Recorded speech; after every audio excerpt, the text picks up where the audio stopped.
Welcome back to our studios, and here are the updates on what is happening in Israel and Iran, between Israel and Iran.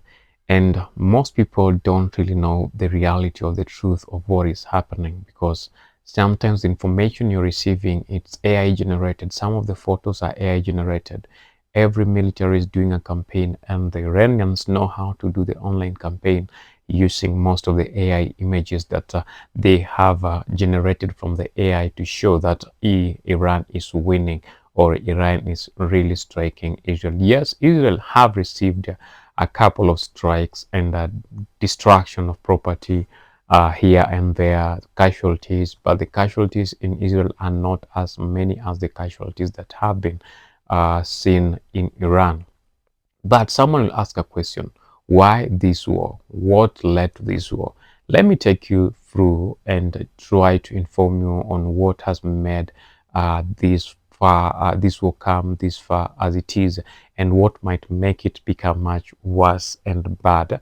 Number one, the main objective of Israel is the elimination of Khamenei, the elimination of Ali Khamenei, the Ayatollah, the supreme leader. That is the main focus, or main objective of Israel. And you had last time the Israelis, the idea of saying that they have him in their radar, and it's Trump who came through for him and said, no, he cannot be eliminated.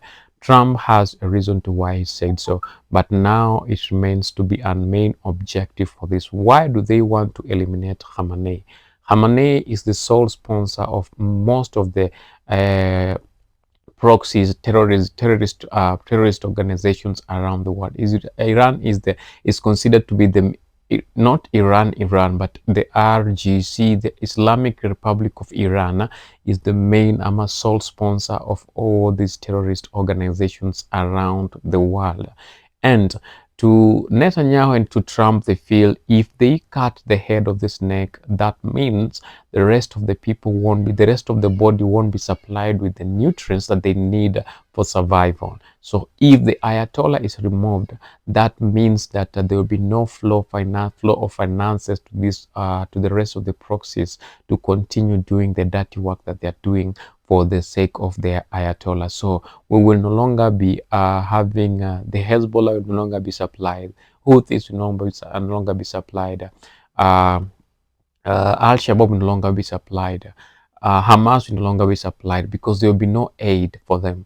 And once that one is done, they will do a new government. They will have a new government. They will do a new government in Iran that will be friendly to most of those countries, that will be anti-terrorist anti-terrorist government, and maybe back to democracy in the in Iran or in Persia.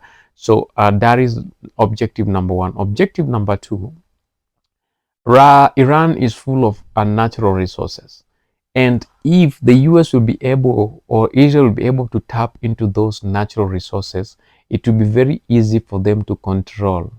Don't think that the other Arab countries are not in support of what Israel and the US are doing. They are in support, because they know once they have their hand on those natural resources, the oil, the gas, oil and natural gas, and all those other resources in Iran, it will be easy for them to do what they want to accomplish, and that is, as simple as the alignment of the new world order, who rules where and how, and what are the resources that are available in that area that they can share to get whatever they want. So that is objective number two, and that is where they're headed to, and that is why they want Khamenei out, so that the president who comes in can be someone that they can manipulate, and let me not use the word manipulate, but someone they can control and work for their own interest in the Middle East. So it's the expansion of the Middle East region with the new influence of the Western powers. The Western powers, that is simply the US, are controlling that area and that region for the specific purposes of expanding its not borders, but its influence around the world. And if they manage to conquer Iran, if they manage to take over Iran, it will be a strategic point for the US and Israel forces to control whatever happens around the world. China won't be a big problem, Russia won't be a big problem, and North Korea won't be a big problem, because they could have gotten the biggest chunk of what they need for them to control the entire world. They'll have more resources,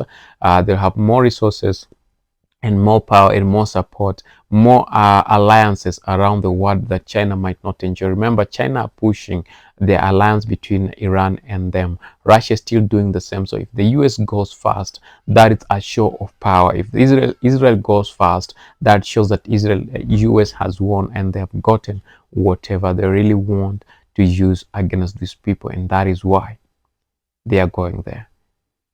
You got me right? That is why they are going there.